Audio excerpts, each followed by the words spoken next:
하나님의 말씀 로마서 4장 1절로 8절까지 보도록 합니다.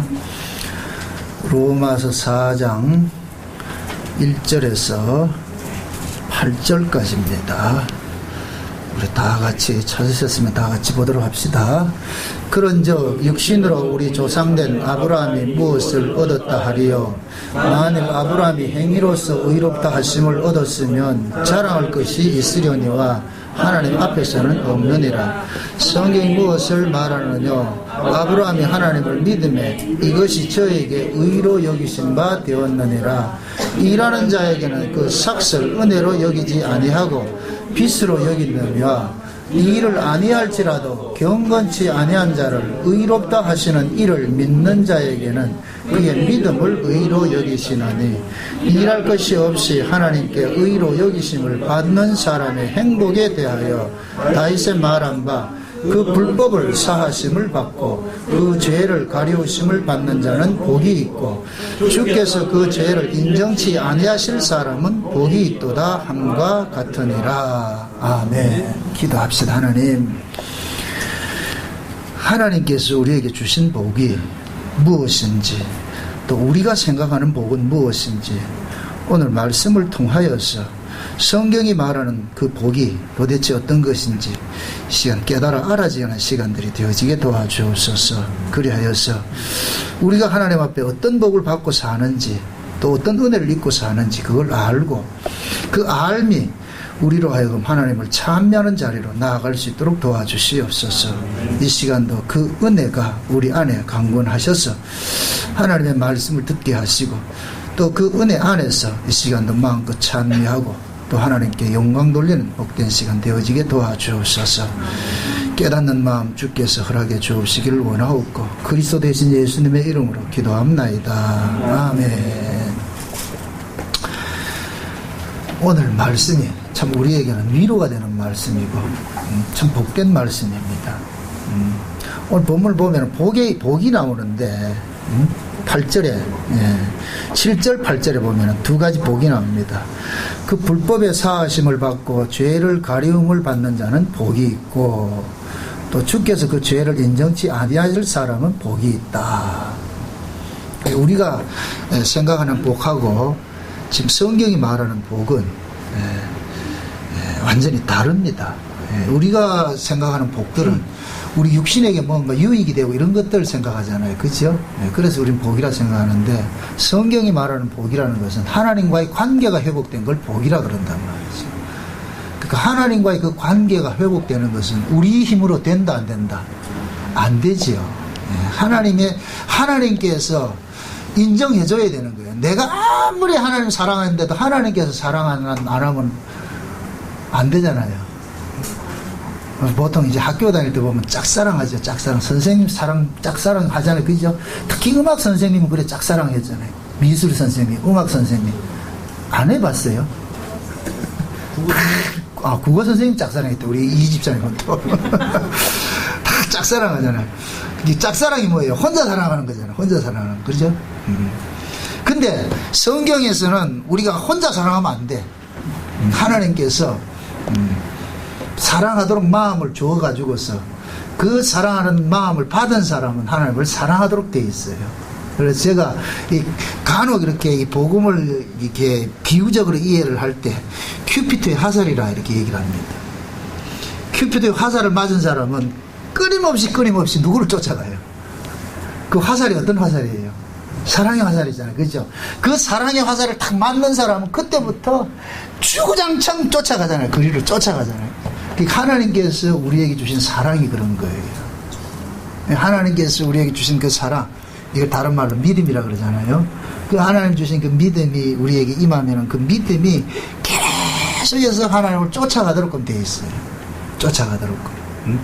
그래서 그 하나님을 쫓아가고 예수 그리스도를 믿는 이 믿음이라는 것은 내 것이 아니라고 그러는 거예요. 하나님의 선물이다. 하나님의 선물이다. 오늘 본문을 보면은 참 재밌는 것이 이 일을 하지 아니하였음에도 삭슬 받는 사람이 나오잖아요. 그죠? 우리가 생각하는 삭슬은 뭐예요? 내가 일한 것에 대한 대가로서의 삭시잖아요. 이 땅에서는 그러니까 세상의 모든 종교는 자기가 종교 생활을 한 것만큼에 대한 보상을 받는 것이 세상 종교예요. 그래서 세상 종교는 지성이면 감천한다고 가르치는 거예요. 그래서 복을 따내는데 그냥 신은 그냥 가만히 있는 사람 복 주는 것이 아니에요. 그래서 흔히 얘기를 하는 게 복받을 짓을 하라 그러잖아요. 복받을 짓을. 그러니까 복받을 짓을 해서 받는 그 복은 복이다, 복이 아니다. 복이 아니죠. 그건 복이 아니죠. 복받을 짓을 해서 복받는 거 그건 무슨 복이냐 말이죠. 복이라는 것은 복받을 짓을 하지 않았는데도 복을 받을 때 복이라 그러는 거예요. 그걸 지금 오늘 이 본문식으로 말할 것 같으면은 이 일을 하지 않았는데도 삭스를 받았다 그런단 말이죠. 이 일을 하지 않아도 이 일을 하고서 삭스를 받는 것은 그냥 삭시예요. 근데 이 일을 하지 않았는데 삭스를 받았다. 그러면 그 삭스는 뭐예요? 은혜가 되지요. 은혜가. 여러분들 그 포도원 품꾼 비유에서 볼 것 같으면은 아침 일찍 들어간 사람이 있고 점심 때 들어간 사람이 있고 퇴근하기 1시간 전에 들어간 사람이 있잖아요. 포도원 품꾼 비유에서 볼 것 같으면은 주인이 맨 끝에 온 사람부터 계산을 해주죠. 그죠? 맨 끝에부터 온 사람부터 계산을 해가지는데 끝에 온 사람도 일당 5만원 주고 난 12시에 온 사람도 5만원 주고 아침 일찍 들어간 사람도 5만원 줘. 누가 뿔따고 난다? 일찍 온 사람이 뿔따고 나겠죠. 왜 뿔따고 낼까요? 그 뿔따고 내는 것은 이 일을 했기 때문에 뿔따고 내는 거예요. 그건 이 일이라고 생각하기 때문에 자기가 이 일을 했다고 해서 이 일에 대한 삭스로 그 사람은 생각하고 있는 거예요. 근데 거기에서 말하는 것은 놓치고 있는 것이 뭐냐? 다 놀고 있던 자였어요. 다 놀고 있던 자였는데 주인이 가서 불러서 들어온 것이란 말이죠. 그런데 아침 일찍 불러서 들어왔던, 늦게 불러서 들어왔던, 불러서 들어간 것을 놓치면 안 된단 말이에요. 그 포도원 품꾼 비유에서는 그걸 이야기하고 있는 거예요. 근데 인간들은 어떤 사고를 가지고 있느냐? 난 아침부터 일했잖아. 너는 이제 1시간째밖에 일 안 했잖아. 그 일당이 같으면 안 되지. 그럼 일당 같이 주는 주인이 잘못된 거라. 그 이 사람은 지금 뭘 놓치고 있다? 놀고 있었는데 주인이 불러줘서 들어왔다는 거, 이걸 놓치고 있는 거예요. 왜 예수님께서 그런 비유를 할까요? 예수님께서 이 비유를 지금식으로 버전으로 바꿉니다. 이스라엘은 일찍 들어온 사람이에요. 이방인들은 늦게 들어온 사람이에요. 그러면은 유대인들이 이방인들, 예수님께서 세리와 창기들 같이 이런 이방인들과 같이 사귀는 것을 유대인들은 맞듣지 못한 거예요. 놀아도 자기들하고 놀아야 된다는 거예요. 왜 쟤네들하고 노느냐? 예수님께서 유대인하고 놀고 세리와 창기들하고 논다는 얘기는, 예수님이 찾아가 논다는 얘기는 지금식으로 말할 것 같으면 구원한다는 얘기잖아요. 구원한다는 얘기. 근데 그 구원이 유대인들 입장에서는 맞듣지 못한 거예요. 왜? 유대인들은 자기들하고만 구원을 해줘야지 왜 저 세리와 창기들 같이 저런 사람들을 구원하냐. 거기에서 말하는 세리와 창기는 죄인을 상징하기도 하지만 이방인을 상징하기도 해요. 이방인 자체가 죄인이었으니까. 그러니까 이방인들에게는 뭐냐, 구원이 뭐가 되느냐, 세상에 웬 떡이냐, 이게 나오고, 유대인들에게는 에이 기분 나빠라. 전에 어떤 집사님이 그러더라고. 되게 둘이 서로 사이가 안 좋았는데 하는 얘기가, 내가 저 인간이 천국에 가면 난 천국에 안 간다.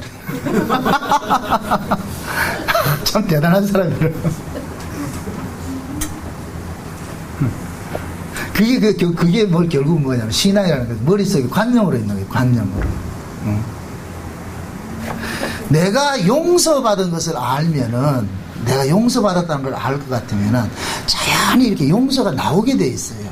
그래서 하나님은 주시지 않은 걸 달라고 하지 않아요. 주시지 않은 걸.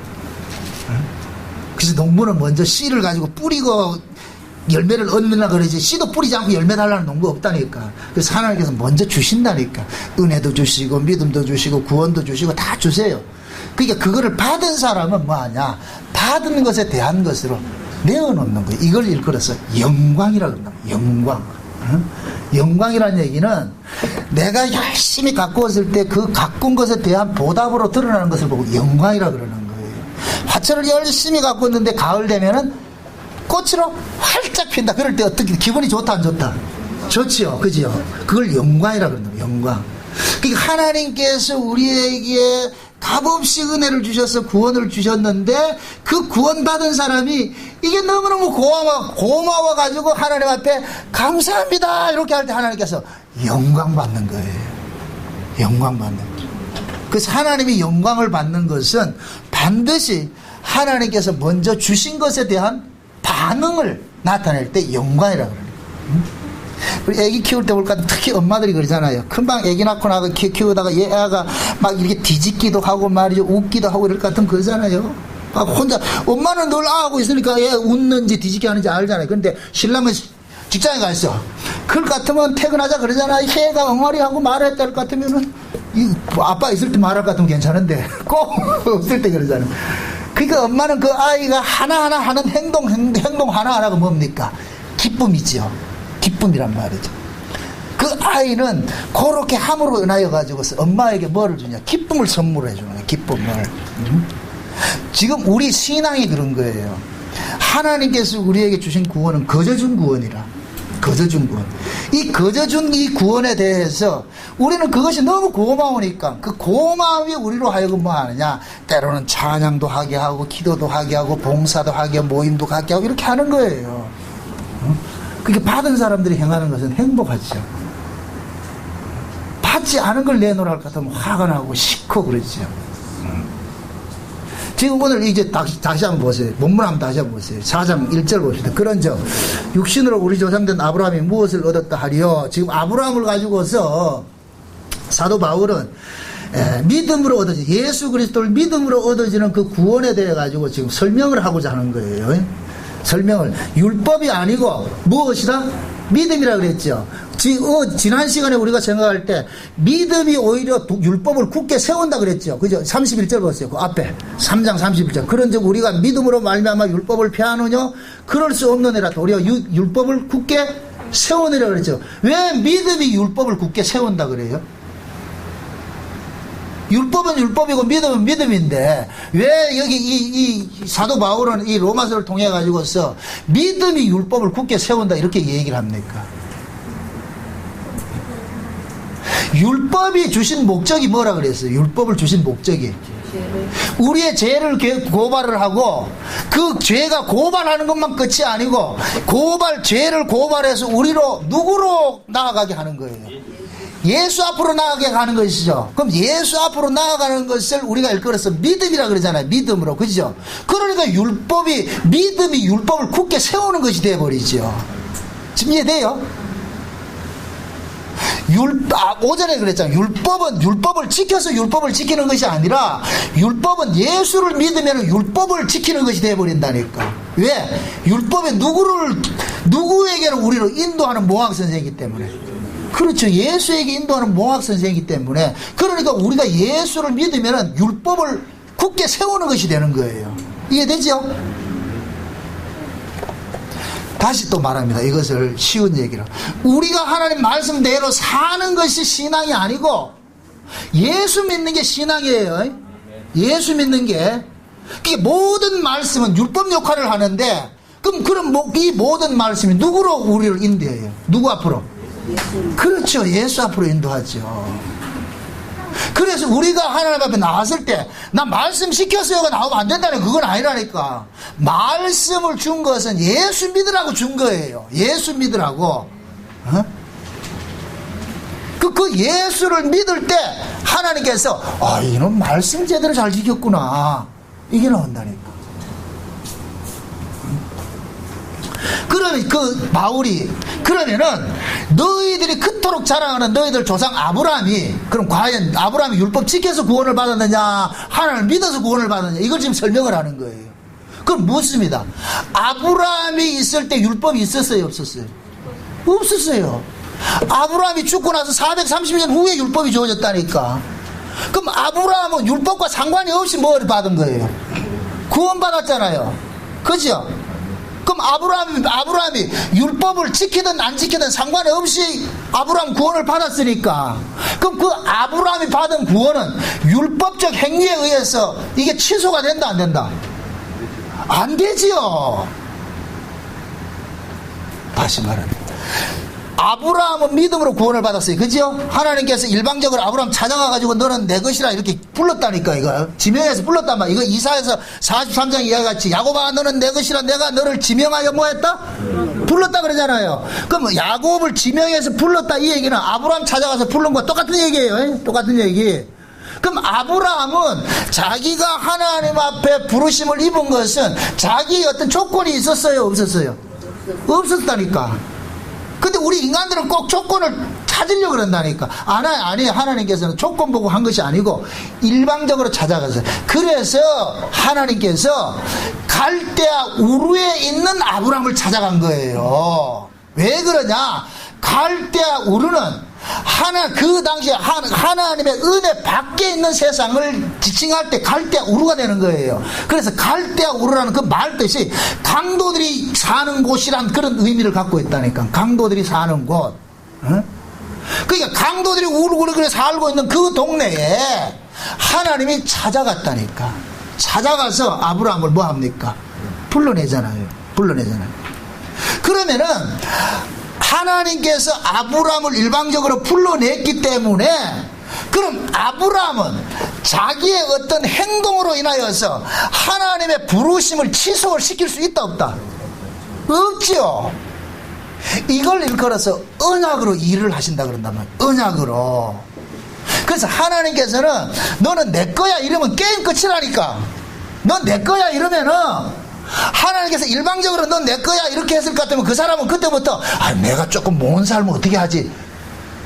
모은 사라도 하나님께서는 너는 내 거야 한 이 말에 하나님이 책임을 지신다니까. 하나님은 시건치 않고 거짓말할 수 없는 분이죠. 그잖아요. 그럼 하나님께서 여러분들한테 만약에 우리 김집사한테 김집사를 불러놔놓고 내가 구원해 줄게 해가지고서 한 10년 내가 이렇게 잘 지켜봐가지고 네가 안 되면 내가 잘라내고 이게 있다 없다? 없죠. 이걸 믿으라고 믿음이 온 거예요. 이걸 믿으라고 믿음이 왔다니까. 그러니까 하나님으로부터 믿음을 선물로 받은 사람은 이게 믿어져요. 이게 믿어진다니까. 그러니까 이게 믿어지는 사람은 절대로 뭐가 되느냐? 어떤 자기의 조건에 의해 가지고서 믿음에 대해서 내 구원에 대해서 흔들린다 안 흔들린다? 안 흔들리지요. 여러분 보세요. 내 새끼하고 남의 새끼 차이는 뭐냐면은 사랑과 법의 관계예요.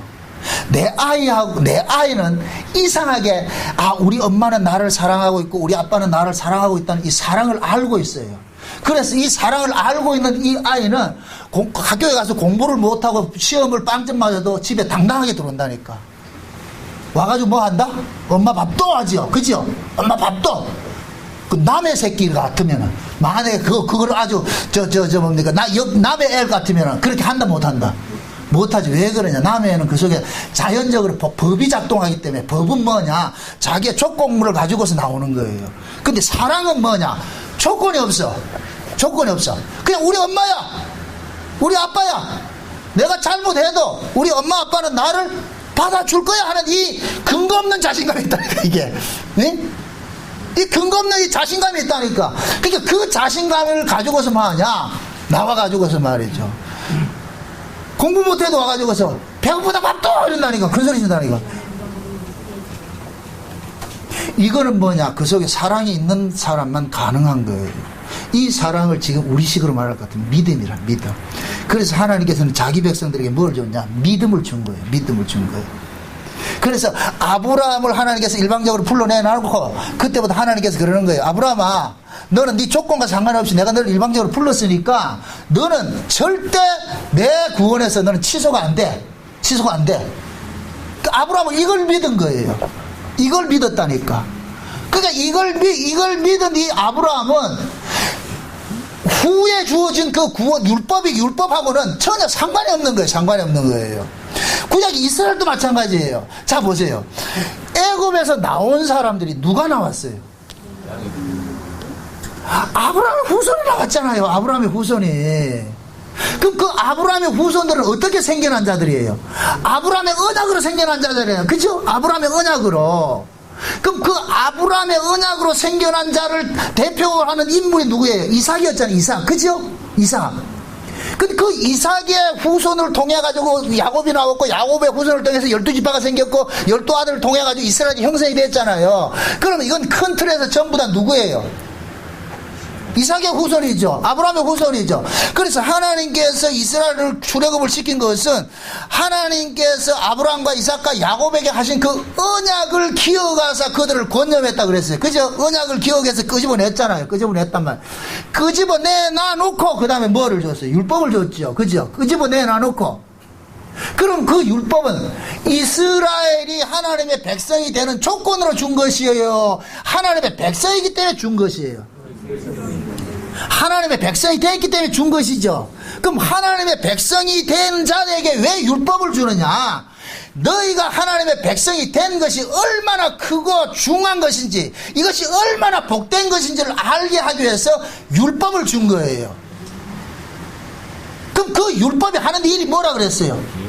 죄를 고발하는 것이라 그랬잖아요. 죄를 고발하는. 그러니까 이스라엘 백성들은 그 율법을 통해서 자기들의 실존을 고발당하고 죄를 고발당하면서, 그럴 것 같으면 애굽식으로 할 것 같으면 자기들은 벌써 죽어야 되는데, 그런데 살고 있는 것은 하나님께서 우리를 법으로 대하지 않고 아브라함의 언약으로 대하고 있으니까, 그러니까 이스라엘 백성들은 율법을 통하여서 뭐를 깨닫느냐? 하나님의 그 은혜와 긍휼과 그 사랑을 깊이 깨달아가야 돼. 깨달아가야 돼. 이게 율법을 주신 목적이라니까. 근데 유대인들은 그걸 오해를 했어. 잠깐만, 지키라고 준 것이냐. 요즘에 흔히 하는 사람들이 그래요. 하나님 말씀대로 산다고 이렇게 하는 사람들은, 하나님의 말씀을 줬는데 하나님 말씀 지키라고 준 것인지 이렇게 얘기를 한다니까. 그 의미를, 하나님의 말씀을 지키라는 것은 네, 이게 명령법이니까, 하라 하지 말라는 명령법으로 되어 있으니까 우리가 생각하기를, 아, 하나님이 우리 이 말씀을 지키라고 준 것이구나, 이렇게 받아들인단 말이죠. 그런데 전제를 까세요. 누구에게 이 말씀을 줬어요? 자기 백성에게 줬잖아요. 그죠? 신자에게, 이미 신자에게 줬을 것 같으면, 신자에게 말씀을 줬다는 얘기는 이 말씀을 지키고 안 지키고와 상관이 없이 그 신자됨의 그 명분이, 그 존재가 유지가 된다 안 된다? 50% 이해하고 50% 이해 못한다. 지금 두 사람이 이해 딱 못한다 지금. 신자에게 말씀을 줬어요. 그죠? 신자이기 때문에 말씀을 줬어요. 그러면은 신자의 이 신분이 말씀 지키고 안 지키고와 상관이 없이 유지가 돼야 되겠죠. 믿습니까? 그럼 이게 믿어지는 사람은 이 말씀 지킨 거 안 지키고에 대해서 희비한다 안 한다? 그렇다고 말씀대로 안 살고 지 마음대로 살라는 얘기 아니에요. 말씀이 해야 되는 역할이 있다니까. 모든 말씀은 누구를 증거하냐? 예수를 증거하는 거예요. 예수 앞으로 끌고 가는 역할을 한단 말이죠. 예수 앞으로. 그러면 우리는 신자인 사람들에게 말씀을 준 것은 그 말씀을 통해서 너희가 어떤 자이고 너희가 어떤 은혜를 입고 사는지를 알려주기 위해서 말씀을 준 거예요. 그러니까 우리는 이 말씀을 통해 가지고서 볼 때마다 뭐 하냐? 야, 내가 이렇게 말씀대로 살지 못하는 죄인인데, 이런 죄인을 하나님께서 예수 그리스도의 피 흘리심으로 일방적으로 용서해 주셨구나. 그 은혜가 놀랍고 놀라워라. 감사하구나. 이게 나와야죠. 그게 신앙이라니까. 그걸 일컬어서 일하지 않는 자에게 뭘 줬다? 삭스를 준다 그러는 거야. 삭스를 준다. 지금 바울이 그러는 거야. 아브라함이 그 사람이야. 아브라함은 일을 하지도 않았는데 구원이라는 삭스를 받은 거야. 구원을 받았어. 만약에 아브라함이 지가 40일 금식 기도해가지고 구원을 받았다 할 것 같으면은 40일 금식 기도에 대한 대가로 받은 것이니까 삭시되는데, 그런데 아브라함은 40일 금식 기도도 안 했어. 하나님을 찾지도 안 했는데 하나님이 일방적으로 찾아와서 넌 내 거 이렇게 했단 말이에요. 그러니까 아브라함은 횡재하고 요걸 일컬어서 복이라 그러는 거예요. 이해돼요? 그래서 우리 신자들에게 주시는 복도 그렇게 주어지는 거예요. 그래서 이게 7절 8절이 그 얘기예요. 다시 한번 읽어보세요. 이 지금 말씀을 생각하면서 읽어보세요. 그 불법을 사하심을 받고 그 죄를 가리우심을 받는 자는 복이 있다. 자 보세요. 불법의 사하심을 받고 죄를 가리우심을 받는 자는 복이 있다 그래요. 자 그럼 봅시다. 이 죄를 우리가 가립니까? 하나님이 가려주십니까? 최초로 이 죄를 가려준 사건이 어디에서 나타났어요? 에덴 동산에 나타났죠. 그죠? 아담과 하와가 선악과 먹고 나가지고 선악과를 먹고 나니까 뭐가 딱 왔어요? 수치를 알게 됐죠. 그죠? 수치를 알게 됐죠. 수치를 알게 되니까 수치를 알게 되면은 수치를 안 가리면 안 돼. 수치를 가려야 내가 편해져. 그래서 아담과 하와가 자기 방식으로 수치를 가리는 일을 합니다. 자기 방식으로. 그럼 자 보세요. 아담과 하와가 수치로 여기는 것은 누구 앞에 수치로 여기는 거예요? 하나님 앞에 수치로 여긴 것이죠. 그죠? 그러니까 하나님 앞에 내가 벌거벗은 것이 수치라고 생각해서 하나님은 전혀 그렇게 생각 안 하는데 자기들 생각에 벌거벗는 것 이건 수치야. 그래서 자기 입장에서 무화과나무로 치마를 만들어 입었습니다. 그러고 나가지고 하나님 앞에 딱 왔어요. 그 하나님 묻잖아요. 니 왜 이런 거 입고 왔는데? 부끄러웠어요. 누가 부끄럽게 얘기를 하던데? 묻습니다. 아담과 하와가 선악에 따먹기 전에 발가벗고 살았어요? 치마 입고 살았어요? 발가벗고 살았죠. 그럼 선악 먹기 전에는 발가벗고 살았을 때 수치스럽다 안쓰럽다?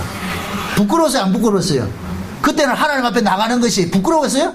아니었죠. 당당하게 나갔죠. 근데 선악과를 먹고 나니까 그 당당함이 뭐게 됐어요? 사라져버렸죠. 그 당당함이 사라지니까 어떻게 해요? 자기들의 수치를 가림으로 인해서 하나님 앞에 나간다고 생각한 거예요. 그럼 묻습니다.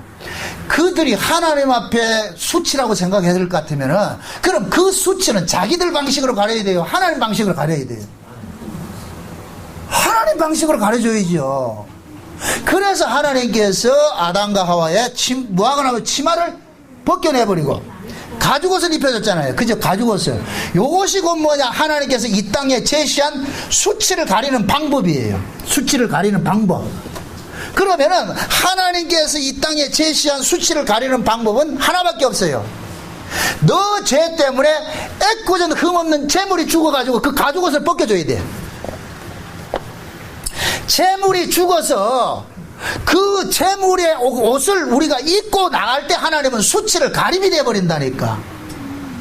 그러면은 아담과 하와에게 수치를 가려주기 위해서 잡은 그 재물이 아담과 하와가 가지고 나온 거예요? 하나님이 준비한 거예요? 하나님이 준비한 것이죠. 그죠? 그러니까 수치는 하나님이 준비한 사람이 와서 가려줘야 가려지는 것이에요. 이걸 히브리서 10장에서 뭐라 그랬다? 한 몸이라 그랬죠. 한 몸. 그죠? 한 몸. 이걸 그래서 여호와 이레라 그런다는 거예요. 여호와 이레. 그래서 세례 요한이 그러잖아요. 예수를 보고서 보라 세상 죄를 지고 가는 하나님의 어린 양이로다. 그 얘기는 곧 뭐냐?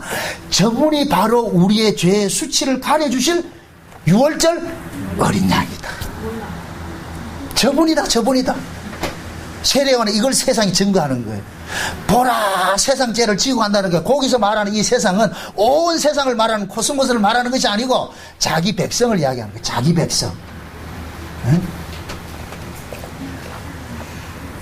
그 지금 그러는 거예요. 그 죄 불법의 사하심을 받고 그 죄를 가리우심을 받은 자는 복이 있다 그러는 거예요. 그러니까 하나님께서 아담과 하와에게 가죽옷으로 그의 수치를 가려주었듯이 요렇게 가려줌을 입는 사람이 뭐를 하느냐? 복받은 사람이다. 복받은 사람이다. 그럼 하나님께서는 그렇게 가죽옷으로 이렇게 가려주는 사람은 누구에게만 가려준다? 그렇죠. 창세전에 어린 양의 생명책에 농명된 자기 백성. 누구 책에? 어린 양의 생명책에. 어린 양의 생명책에 농명이 됐기 때문에 어린 양이 죽어서 가려주는 거예요. 이해되죠? 그러니까 하나님께서는 창세전에 어린 양의 가죽옷을 입어야 될 사람을 딱 정해놨다니까. 정해놨어요. 그러니까 그 생명책에 농명된 사람만 어린 양이 와가지고 자기 옷을 벗어준다니까. 이해되죠? 그게 쉬운 얘기로 예수님께서 십자가에 죽으실 때 옷을 발가벗기죠. 그죠? 겉옷이고 속옷이 다 벗기죠. 그 벗겨진 그 옷을 누가 가져가요? 채비 뽑아가지고 나눠가죠. 내 기스로 쪼개가지고 제비 뽑아 나눠갔죠. 이것은 곧 뭐 하느냐? 구약에서는 제비는 하나님께서 선택한 사람을 말할 때 제비로 한다고, 제비로 이야기를 한단 말이죠. 이 얘기는 온 세상에 하나님께 이렇게 선택을 입은 사람들에게 예수님이 십자가에 벗어진 그 옷을 입을 자격이 있다는 거예요. 이해돼요? 그러니까 하나님께 예수님께서 십자가에 죽으신 것은 온 세상에 흩어져 있는 자기 백성들에게 옷 입혀주기 위해서 죽으신 거예요. 이해되죠? 우리는 그 옷을 입고 있는 거예요. 이 옷은 누구만 입는다? 어린 양의 생명책에 농명된 자기 백성들에게. 자기 백성. 그래서 제가 늘 그러는 거예요. 예수는 아무나 믿는 게 아니라고. 예수는 내가 믿고 싶다고 믿어지는 게 아니에요. 내가 믿고 싶다고 해서 믿어지는 그 예수는, 그럼 그 예수 믿는 것이 내 공로가 된다니까. 내 행위가 돼버린다니까. 이게 예수를 믿는 것은 우리 행위가 아니에요. 예수를 믿는 것은 은혜예요. 은혜. 하나님께서 예수를 믿어지게 해줘야만 믿는 거예요. 이걸 요한복음에서는 아버지께서 예수에게로 이끌어 주신다 그러는 거예요. 아버지께서 예수에게 이끌어 준 자만 예수를 믿게 돼 있어. 예수를. 그러면 아버지께서 예수에게 이끌어 준 사람은 예수를 믿는데, 이렇게 예수가 믿어지는 사람은 예수를 부인이 된다 안 된다?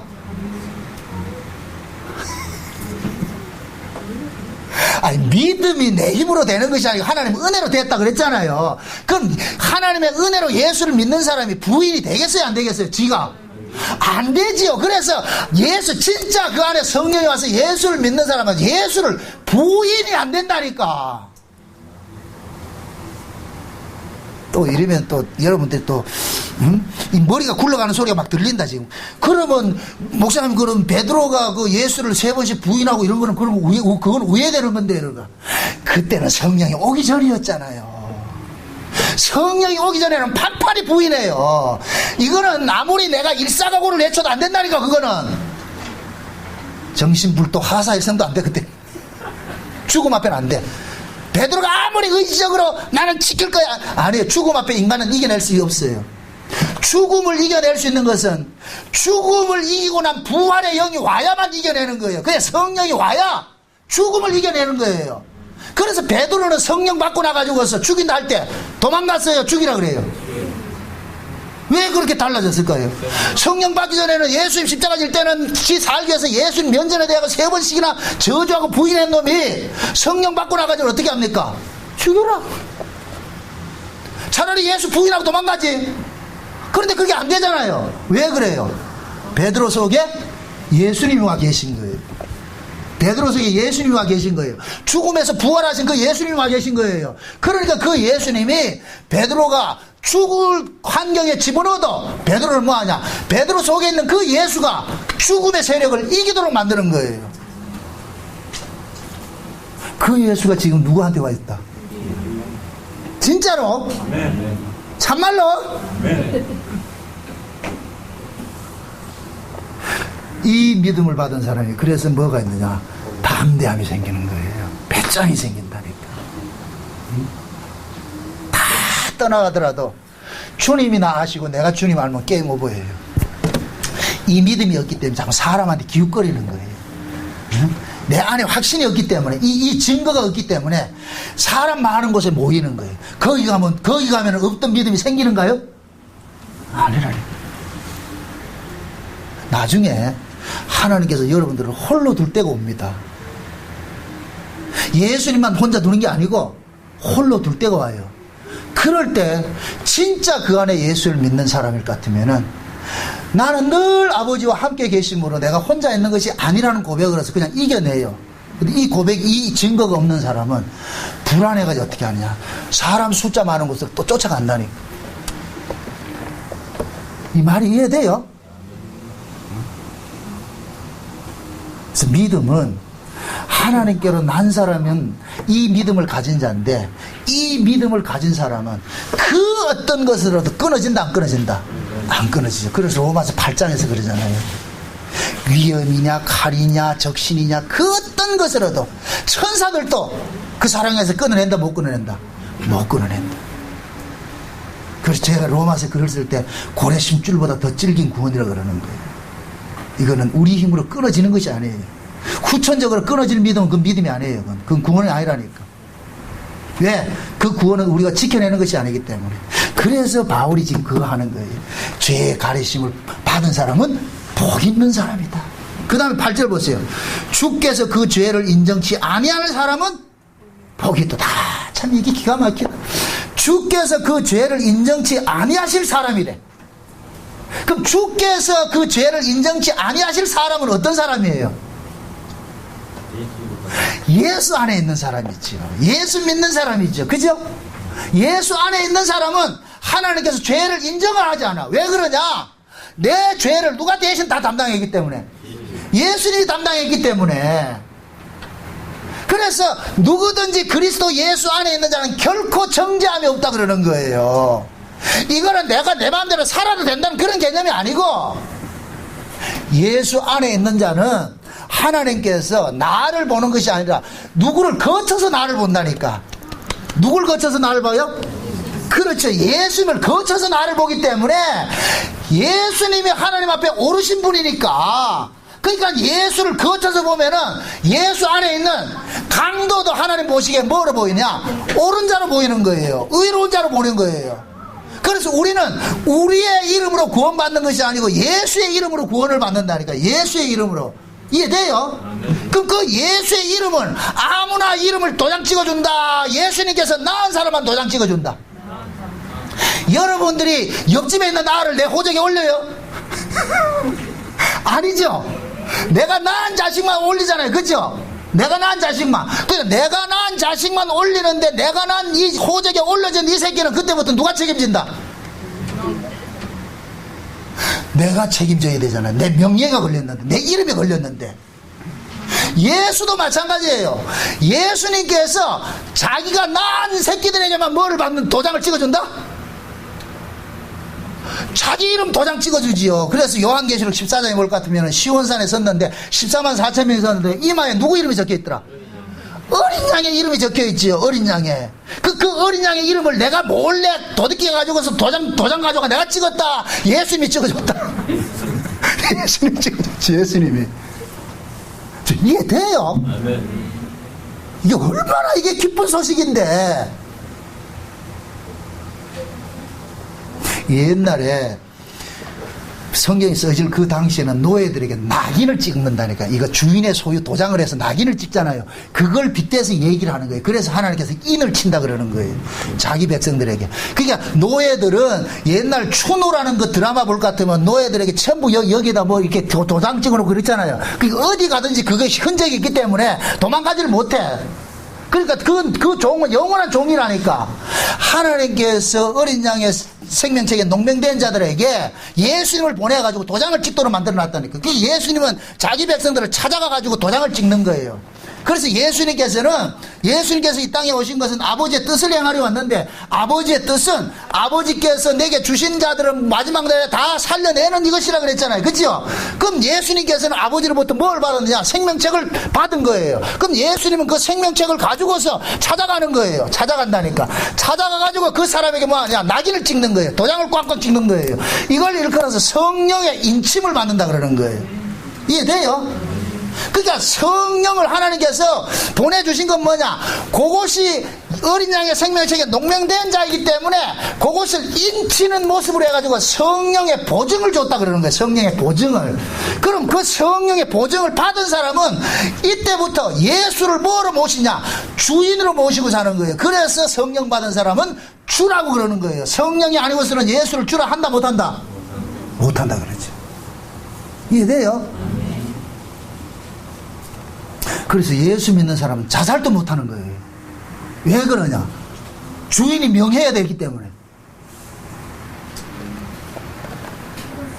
그러니까 신자들은 이 하나님께서 구원을 해 주셨다는 그 도장이 신자들에게 다 찍혀 있다니까요. 그러니까 그 자기가 성령 받은 사람들은 이걸 알아요. 본인이 안다니까 이걸 모르니까 옛날에 뭡니까? 서울에서는 잠실 체육관 빌려가지고 인친다고 말이죠. 어떤 미친놈 목사가 나타나가지고 하나님 인친다고 그래가지고 또 수많은 사람들 그것도 인받으러 간다. 내 인태 오지 내가 찍어줄 텐데. 목사 인 받아봐야 소용없다니까. 그러니까 보세요. 성령께서 와서 인쳐준다 그러니까 종말 때 될 것 같으면 이 마귀든 또 뭡니까? 요한계시록 13장에 볼 것 같으면 666을 가지고 또 인치는 일을 하죠. 이건 실제 일어날 일들이에요. 흉내를 낸다니까. 보세요. 하나님의 이는 누구만 알아보느냐? 하나님 알아본다니까. 인간들이 알아볼 필요가 없는 거예요. 하나님 알아본대, 하나님. 그래서 그런 사람들에게 보세요. 여기서 그 죄를 인정치 아니하는 사람이라서, 그 죄를 인정치 않는다는 말이 무슨 뜻이에요? 죄를 지었는데 죄로 묻지 않는 것이죠. 왜 그래요? 일사부재리 원칙에 의해서 우리의 죄를 누가 대신 십자가에서 죽으셨기 때문에, 예수님께서 단번에 우리의 죄를 해결해 주셨기 때문에. 그래서 하나님께서 예수님하고 두 분이서 언약을 세웠어요. 이걸 새 언약이 그러는데, 하나님이 그러는 거예요. 아들아, 누구든지 너를 믿는 자는 내가 일체 그 사람의 죄를 따지지 않는다. 그래서 예수님께서 십자가에 죽으실 때 아버지와 그렇게 언약을 맺었어요. 그래서 예수님이 최후의 만찬을 할 때 포도주를 나눠주면서 뭐라 그래요? 이 잔을 마시라. 이것은 내가 너희들의 죄사함을 위하여 흘리는 바 새 언약의 피니라 그러잖아요. 새 언약의 피니라. 그러니까 예수님께서 피로 맺은, 이 예수님이 자기 백성들의 죄를 대신해서 죽어지는 그 피로 맺은 이 언약을 우리 안에 하나님께서 성령을 보내줘서 새겨놨다니까. 이해되죠? 그래서 예레미야 33장 같은 데 볼 것 같으면은 뭡니까? 하나님께서 때가 되면은 이스라엘에게 새 언약을 세우리니, 그 새 언약이 뭐냐? 너희들의 신비의 판에다 하나님의 말씀을 뭐 한다 그래요? 새겨놓는다 그러잖아요. 이 속에 새겨놓는다. 그러면 이것이 믿어지는 사람은 절대로 구원에 대해서 흔들린다 안 흔들린다? 안 흔들리지. 자기의 어떤 행위로 인하여 가지고서 내가 잘리면 어떨까 그런 염려는 없어요. 신자가 죄를 짓지 말아야 되는 이유가, 그것이 하나님의 백성이기 때문에 우리에게 꼬라지가 이래도 하나님의 명예가 걸려 있다니까. 우리가 그래서 신자가 죄를 지으면은 신자를 욕해요. 누구를 욕해요? 예수를 욕하잖아요. 그죠? 우리가 자식 키울 때 애 보고 공부하라 그럴 때, 야, 엄마 봐서라도 좀 공부 좀 해주라. 야, 아빠 봐서라도 좀 해주라. 공부 좀 해주라. 야, 이 체면이 말이야. 니가 빵 좀 한다. 이 말이 되냐? 그래서 아빠는 아빠의 명예를 잃어서 아빠의 이름 때문에 어떻게 하냐? 뼈 빠지게 일해가지고서 그것을 과외비 줘가면서 학원 보내가지고 공부시키는 거예요. 그놈이 잘 돼야 누가 아버지 이름이 나니까. 못 해보세요. 누구 아들이라더라. 그래서 보통 보면 부모들은 뭐냐, 자식의 영광과 부모는 같이 가요. 그래서 내 자식이 서울대 갈 것 같으면 축 내 아들 서울대 합격했다 붙여놓는다. 그게 자식이 대학교 떨어진 것 같으면 어떻게 하냐? 교회도 안 나오잖아. 수치스러워가지고서. 왜 그래요? 부모와 자식은 묶여져 있기 때문에. 요걸 그대로 우리 하나님과 우리 관계로 적용을 해보란 말이죠. 하나님이 지금 우리와의 관계가 그렇게 돼 있다니까. 그래서 하나님께서 우리 안에 성령을 보내줘가지고서 이방인같이 잠깐 살지 못하도록 그냥 간섭을 하는 거예요. 야, 이놈의 새끼야, 네가 임마 옛날에 네가 그렇게 이방인같이 살 때는 옛날에는 좋겠지만 이제는 아니지 않느냐. 너 그런 죄 때문에 예수가 죽었는데 또 그런 짓 할 것 같으면 되겠냐? 이 얘기는 그러면 그 사람이 죄를 영원히 안 짓는다는 얘기예요. 하지 말란 얘기예요. 억제하자는 얘기죠. 그죠? 그래서 우리 안에는 죄를 억제하고자 하는 것이 있어요. 이래서는 안 되지 않은 것이 있어요. 근데 이 복음을 어떤 잘못 이해하는 사람은 죄인이 죄 지는데 뭐 어떠냐 해가지고 네 마음대로 살아가는 사람이 있거든요. 이거는 복음을 모르는 사람이에요. 그거는 아니라니까. 철 들어보세요. 자, 철없을 때는 내가 잘못하는 것이 우리 부모님 얼굴에 먹칠하는 거 몰라요. 어렸을 때는. 근데 그 아이가 컸을 때 그런 짓 한다 안 한다? 안 하지요. 만약에 금방 해가지고 복음 처음 아는 사람이 그런 얘기를 할 것 같아. 나 이해해. 뭐 그럴 수도 있겠지 않은데. 근데 복음을 많이 안다고 하는 자들이 그랬을 때는 이거는 아니라니까. 이거는 복음을 자기 사욕을 위해서 악용하는 자들. 그런 복음은 없어요. 그게 여러분들이 이렇게 분별을 할 때도 그 사람이 초보냐 아니면 신앙의 경륜이 있느냐 이런 걸 한번 보시란 말이죠. 신앙의 경륜이 오래된 사람이 그런 얘기를 할 것 같으면은 그건 단호하게 쳐버려야 돼. 그건 아니라고. 근데 아직까지 어린 사람이 이래 했을 때는 이해를 하시라고. 아직까지 모르니까 그렇겠지 이렇게 생각을 해야지.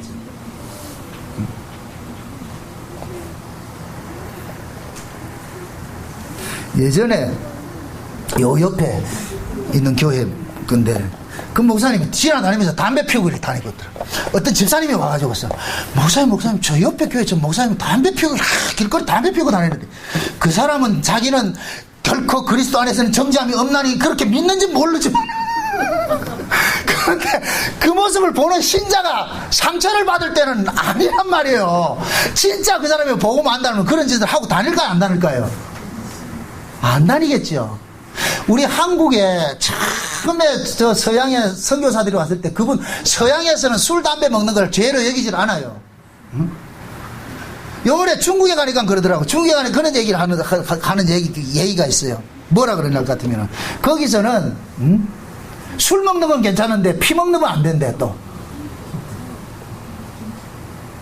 그게 생각들이 다른 거예요. 그게 처음에 우리 한국에 초기에 선교사 갈 때는 와가지고 술 먹고 담배 피웠어요. 그런데 한국 정서가 그때 당시에 조선시대 와보니까 새파랗게 젊은 놈이 말이야 곰방대 물고 다니면서 이렇게 하더란 말이야. 야 이건 건덕상이 좋은 게 아니다. 그래가지고 뭐 하냐 한국 교회에서 유일하게 뭐 하냐 술 담배 못하게 한 거예요. 이건 신자는 그렇게 하면 안 된다. 이건 그게 너무 세속적인 새파랗게 젊은 놈이 양반이라고 해가지고 가쓰고 말이야 그 술 처먹고 말이야 헬레 하면서 곰방대 물고 다니니까 이거는 도저히 이게 아니거든. 그래서 이건 하지 말자 해가지고 세워놓은 것이 규범이에요. 근데 이것이 한국 교회 안에서는 신자의 하나의 지표가 되어버렸다니까 이게. 그래서 예수 믿는 사람은 술 먹지 않고 담배 피우지 않는 것으로 되어 있는 거예요. 그래서 초기에 선교사들은 담배 피우고 싶어도 어떻게 하냐 혼자 피우고 그 화장실 가서 담배 피우면 뽀뽀뽀 연기가 나와가지고 그런 에피소드가 있다니까. 그런데 이런 그 정서에서 나는 자유야 그래가지고서 지 담배 피우고 술 먹고 돌아다닐 것 같으면은 안 되죠. 왜 그러냐 한국인들 모든 사회가 예수자애들은 술 먹고 술 안 먹고 담배 안 피우는 것으로 되어 있는데 목사가 나는 자유다 해가지고 술 처먹고 돌아다니고 담배 피우고 돌아다닐 것 같으면은 그 누구 망신당하는 거예요? 우리 김성범 집사님 망신시키는 거지. 하나님 망신시키잖아요. 예수 망신시키잖아요. 그래서 하지 말라는 거예요. 그걸 뭘 먹고 안 먹고 해가지고 우리가 죄가 되고 안 되고 그런 개념이 아니고. 그래서 우리 자유는 내 자유가 아니에요. 그 사도 바울이 고린도 교회에다가 늘 그 싸우는 거예요. 고린도 교회 잘못된 그 신앙을 가진 자들이 뭐냐 이제는 자유다 해가지고 지 맘대로 산단 말이죠. 그러니까 바울이 그러는 거예요. 모든 것이 다 가하나 모든 것이 유익한 것이 아니요 그러잖아요. 신자는 모든 것을 할 수 있어. 그러나 모든 것이 유익한 것이 아니라니까. 지금 이해돼요? 신자에게는 정죄할 것이 없어. 왜? 예수 그리스도가 일괄처리 다 했기 때문에 우리의 모든 죄를. 그러니까 신자가 어떤 죄를 지었다 할지라도 인간 세상에서 윤리도덕적인 죄는 규정이 될 수 있어도 하나님 앞에서는 그게 죄가 된다 안 된다? 안 되겠죠. 그런데 하나님 앞에 죄가 될 때가 있는데 그게 언제냐? 내 자유가 믿음이 연약한 자들에게 시험거리가 될 때는 그걸 죄로 묻는다 그런다니까. 그게 고린도 교회에서 일어난 일이에요. 그래서 사도 바울이 그러는 거예요. 너희들은 모든 것이 다 가한데 그러나 모든 것이 유익된 것이 아니다. 그럼 모든 것이 유익된 것이 아니라는 얘기는 모든 일을 마음대로 하라는 얘기 하지 말라는 얘기예요. 하지 말라는 얘기죠. 그때 나타난 것이 고린도 교회 안에서 나타난 것이 그것이 우상의 제물이라니까. 우상의 제물. 왜 그러냐면 고린도 지역 자체가 우상의 도시예요. 우상의 도시. 그러니까 거기에서 나오는 모든 고기들은 다 우상의 신전에서 제사 지내고 나온 것들이란 말이죠. 그래서 모든 사람들이 봤을 때 뭐하냐 고기를 먹을 때 저것은 우리 한국식으로 말할까도 고사 지내고 나온 고기라는 것을 다 알고 있어. 그러니까 사람들이 극도로 고기 먹는 것을 꺼렸다니까. 근데 바울은 그 고기를 먹을 권이 있어요 없어요? 바울은 그 고기를 먹으면 죄고 안 먹으면 죄 아니고 그런 게 있어요 없어요? 없죠. 바울에게는 신은 오로지 하나님밖에 없어. 그러니까 바울은 우상이라는 게 없다니까. 신을 인정을 해야 신이 돼버리잖아요. 그 바울은 하나님만 신이고 세상 신은 신으로 여기지 않는 거예요. 그러니까 바울에게는 우상의 제물이 될 수가 없는 거예요. 그런데 바울과 같은 그 믿음을 갖지 못한 사람들이 주변에 많이 있잖아요. 그러면 바울은 자기가 자유를 가지고서 나는 자유니까 나는 이 우상의 제물 마음껏 먹어도 돼 이렇게 하는데 옆에 있는 사람이 바울이 좀 우상의 제물을 먹네 이렇게 했을 때는 바울의 그 자유가 연약한 사람의 양심을 무너뜨리게 하는 죄가 되어버린다니까. 그럴 때 하나님께서 내 그 자유를 하나님의 죄로 묻겠다 그런단 말이죠. 그래서 바울이 그러는 거예요. 연약한 사람이 넘어질 것 같으면 나는 평생 고기를 먹지 않겠다 그런다니까. 그럼 바울이 그 다음에 고기 먹었다 안 먹었다? 고기를 안 먹고 어떻게 살아? 혼자 몰래 먹었지. 이해돼요? 혼자 몰래 먹은 거 아니 사람이 단백질도 먹어야 되는데 그 고기를 먹어야지. 삼겹살이 얼마나 맛있는데 먹어야지. 근데 사람이 있을 때는 안 먹는 거예요. 그걸 보고 바울 보고 위선자라 그러겠어요? 아니죠. 지혜란 말이에요. 지혜. 그래서 여러분들의 자유가 행여 다른 사람들에게 흠이 될까봐 상처가 될까봐 조심해야 되는 거예요. 그래서 여러분들이 신앙이 경륜이 쌓이면 쌓일수록 높을수록 여러분들이 신앙생활을 규범있게 해야 되는 거예요. 장로가 됐는데 말이야 교회 나오지 않고 주일날 놀러 다닌다 할 것 같으면은 금방 들어온 집사가 뭐라 그러겠어요? 저 장로님 주일날 저 골프치러 놀러 가던데 이렇게 할 것 같으면 뭐라 그러겠어요? 그땐 장로 지금 박탈시켜야지. 그러니까 교회는 직분이 높을수록 조심스러운 거예요. 그래서 제가 예배도 빠지지 말고 기도도 열심히 하고 뭘 하라는 거예요. 그럼 꼭 그러죠. 꼭 목사님 뭐 교회 가서 기도하고 뭐 그렇게 해야 됩니까? 물론 맞아요. 집에서도 하고 여러분들 직장에서도 하는 거 알아요. 뭐 다니엘같이 내가 하는 거 한다니까 하루에 3번씩 직장생활 하다가 피해놓고 하는지 알아. 그런데 교회가 정해놨을 것 같으면은 연약한 사람들을 위해 가지고서 와야지. 와가지고서 기도도 하고 해야지. 참 부담스러운 짓 설교한다 지금. 그래서 예배 빠지지 말고 이렇게 하라는 거예요. 그거 해서 우리 의로워지는 게 아닌데. 제가 가장 조심한 게 그래요. 여러분들 우리 교회 다니는 사람들 복음에 대해서는 그건 다 안다고 나는 인정을 해요. 근데 그 복음 알미 행여 여러분들이 다른 사람의 눈에 비쳤을 때 헛된 자유로 이렇게 비춰질까 그걸 제일 두려워하는 거예요. 내가 여러분들 자유롭게 사는 걸 내가 나무래냐 말이지. 그래서 하나님께서 자기 백성들을 다루고 가는 데 있어서 2가지 법이 있다니까. 2가지 법. 우리는 어떤 것으로부터 우리는 정죄당하지 않는 건 맞아요. 그죠? 그런데 우리가 믿음이 연약한 사람들에게 내가 그 자유를 악용을 할 때는 하나님께서 뭐 하냐? 묻는다니까. 달란트 비유 나오죠. 달란트, 탕감받은 달란트 비유 나오죠. 그죠? 탕감받은 종 나오죠. 주인은 분명히 그 종에게 1만 달란트 탕감해줬어요. 해줬는데 탕감받은 그 사람은 탕감을 받지 않았어. 본인이. 분명히 하나님 그 주인, 거기서 말하는 주인은 하나님을 상징하는데 하나님께서 분명히 그 사람에게는 용서해줬는데 본인이 그 용서를 못 받은 거예요. 본인이 용서를 못 받으니까 밖에 나가가지고서 100데나리온 빚진 사람을 어떻게 합니까? 레프트 라이트 엎어컷 해가지고 어떻게 합니까? 완전히 그렇게 해서 박살내가 감옥에 가두죠. 그러니까 그 주인의 종들이 와가지고서 걔가 하는 꼬라지를 보고서 주인한테 가서 알리잖아요. 그죠? 주인님 분명히 쟤한테 1만 달란트를 탕감을 해줬는데 쟤는 가가지고서 100데나리온 그거 빚진 사람을 용서 안 해주고 옥에 가둬버리십니다. 그러니까 주인이 화를 내잖아요. 그래가지고 어떻게 하냐? 다시 뭐 해요? 그놈 잡아들이라 그러죠. 그럼 이것을 가지고 오해를 해가지고 하나님께서 구원 줬다고 취소하냐? 그런 개념이 아니고 그 사람은 하나님께서 베푸신 구원을 그걸 본인이 누리질 못하는 거예요. 이해를 못하는 거예요. 그거를. 그러니까 주인으로부터 탕감받았다는 생각이 없기 때문에 자기에게 빚진 자를 용서를 못 해주는 거예요. 진짜의 사람이 탕감받은 걸 자기가 마음에 믿었을 것 같으면 당연히 그 사람을 용서해 주지요. 이해됩니까? 예를 들어서 지금 내가 이렇게 로또 복권 숫자를 적어줘가지고 와서 여러분들이 다 나눠줬어. 근데 그게 분명히 1등짜리거든. 그게 1등. 오늘 같이 기만이 쓰자죠.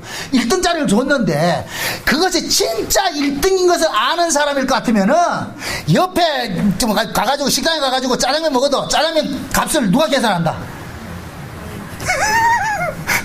아, 이게 진짜 1등인 줄 100억짜리 당첨됐다 생각합시다. 그럼 진짜 이것이 1등인 줄 아는 사람 같으면은 같이 밥 먹으러 가는 것 같으면 짜장면 값 누가 계산하겠어요? 내가 할게. 여기 진짜 받은 사람이요. 근데 아니라 이게 목사님이 아무리 봐도 이건 사기 같아. 이거 거짓말 같아.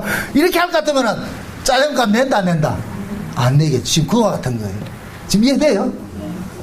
하나님께서 분명히 우리 용서해 줬는데 그건 결국 뭐냐, 왜 그럴 것 같으면 그 사람은 진짜 주인이 탕감해 준 것을 그것을 믿는 그 속에 뭐가 없어요? 믿음이 없지요. 믿음이 없으니까 못 믿는 거예요. 그걸 설명을 해 주는 거예요. 설명을 해 준다. 그걸 예수님께서는 그 비유를 가지고서 유대인을 공격하는 거예요. 유대인을. 야, 이놈들아, 너희들은 아브라함의 후손으로서 이렇게 큰 범죄 속에서도 하나님께서 용서해주고 그렇게 살아왔는데, 근데 너희들은 너희 주변에 있는 그 세리와 창기들, 그런 사람 용서 못하고 매 정죄하고 판단하고 이런 짓 하고 있느냐? 그런 너희들이 하는 그 꼬라지를 보니까 너희들이 하나님의 은혜를 지금 모르고 있다는 거예요. 그걸 이야기하고 있는 거예요. 유대인들을 그걸 공격하는 거예요. 그게 율법 아래 있는 자들의 모습이거든요. 여기 보세요. 율법은 또다시 말합니다. 누구에게만 줬어요? 자기 백성에게만 줬잖아요. 그러면 율법 받은 것이 이것은 특권이면서도 이것은 가지고서 뭐 해야 되느냐? 자기가 자유를 얻어야 되죠. 아, 내가 하나님의 자녀이기 때문에 내가 율법을 받았어. 그럴 것 같으면 뭐가 나와야 되냐? 관대함이 나와야죠. 관대함이. 비록 율법대로 못 사는 사람이 있다 할지라도 그걸 비판하고 정죄하고 나무랄 것이 아니라, 나도 그런 자였는데 이렇게 용서받았잖아. 하나님 은혜를 구원을 받았잖아. 그럴 것 같으면 뭐 해야 되느냐? 그들을 이해하고 품을 마음이 있어야 되는데 유대인들은 그렇게 못하는 거예요. 그래서 1만 달란트 탕감 받은 그 종이 유대인들을 상징하는 거예요. 바리새인들을 상징하는 거예요. 그럼 100데나리온 빚진 사람들은 누구겠어요? 세리와 창기들을 상징하지. 그게 바리새인들은 늘 그러잖아요. 자기들은 율법 때문에 율법 지키고 하나님의 백성이 선민하는 걸 자부심 가지면서 세리와 창기들 인간 취급도 안 했잖아요. 우리 신앙이 그렇게 왜곡되게 흐를 수가 있다니까.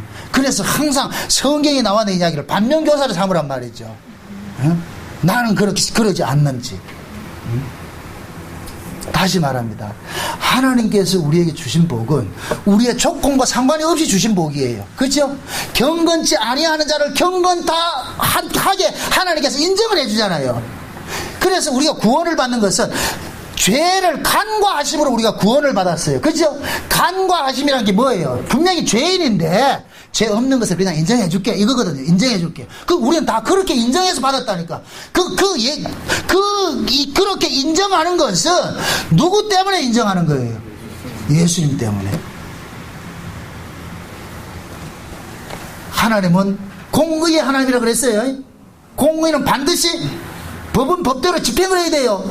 그러니까 하나님께서 우리를 용서해 주는 거는 예수님 때문에 용서해 주는 거예요. 그래서 우리가 항상 하나님 앞에 나올 때 예수 때문에 나왔습니다. 예수님 때문에 내가 지금 살고 있습니다. 예수님 때문에 정죄받지 않고 있습니다. 예수님 때문에 구원이 잘리지 않고 있습니다. 예수님 때문에 내가 오늘 또 하나님의 은혜 안에 살고 있습니다. 은혜를 받고 살고 있습니다. 이 고백이 나와야 돼요. 그게 곧 뭐냐? 죄를 가리우심을 받은 자들이 복받은 자들의 모습이라니까. 우리 여러분들 한 주간 동안 살면서 먼저는 내 정체성을 확인하시라고. 아, 내가 이렇게 하나님께서 일방적으로 부르심으로 용서받은 자구나. 내 원함으로 한 것이 아니라 하나님의 원함으로서 내가 구원받은 자구나. 너무너무 고맙고 감사하구나. 그 감사함 잃지 마시고 사세요. 그러면서 반면에 여러분들 주변에 여러분들보다 못한 자들이 있다고 해서 그들을 무시하거나 깔보거나 정죄하거나 비판하거나 하지 말란 말이죠. 오히려 그런 사람들 보면은 우리는 어떻게 해야 되느냐? 세상에 나는 어쩌자고 이런 은혜를 입었을까? 저 사람은 은혜 입지 못하고 나는 은혜를 입은 것에 대한 감사가 나와야지. 고마움이 나와야 돼요. 요셉이 아버지로부터 색동적으로 옷 입었을 때 형들 보고 무명 치마저고리 입고 다니는 그 형들 보고 에이구 혈레리 꼴레리 형들은 왜 이렇게 무명 치마 입고 다녀? 나는 색동옷 입었는데 이러면 안 되죠. 아버지께서 어쩌자고 나에게 색동옷 입혀주고 저 형들에게는 저 무명 바지 입혀주는가? 아버지 고맙습니다. 그러면 형들한테 어떤 자세로 돼야 돼요? 형들아 미안하다. 형들아 미안하다. 그래서 요셉은 형들이 버려도 할 말이 없는 거예요. 편애를 받았기 때문에. 지금 우리가 그랬잖아요. 하나님으로부터 은혜를 입은 자들이잖아요. 그 은혜 입은 것 때문에 조금 미움받더라도 낙심하지 마세요. 하나님 사랑받았기 때문에 미움받는 거니까. 그 사랑 부여잡고 또 한 주간 이겨내시기를 주의 이름으로 축원드립니다. 네, 기도합시다. 아버지 하나님 감사합니다. 우리가 하나님 앞에 말할 수 없는 이런 큰 복을 받았습니다. 죄인임에도 그 죄를 인정치 않고 우리의 죄를 예수의 피 흘리심으로 가리워 주신 그 은혜를 또 잊고 삽니다. 이 은혜 평생 잊지 말게 하시고 어떤 상황 속에서든지 나의 나 된 것이 모든 것이 하나님의 은혜라는 이 고백으로 나올 수 있도록 도와주시옵소서. 한 주간도 담대함으로 예수 안에서 승리하게 도와주시옵소서. 예수님의 이름으로 기도합나이다. 아멘.